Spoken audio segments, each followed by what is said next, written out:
battery, and you put it on the bike frame. So you try that, but you cannot get the battery just perfectly match the battery housing, so you cannot power up. You cannot power up the bike computer. Even the power can work, but it cannot power up. So the main problem mostly because the battery is not correctly installed. So how do that make this work?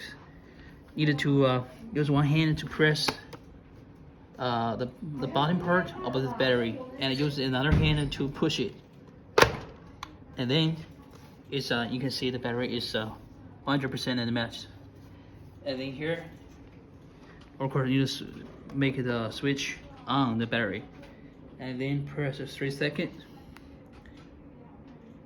And then in this time you can see you can power on the bike computer. So that's how to fix this problem. Thank you.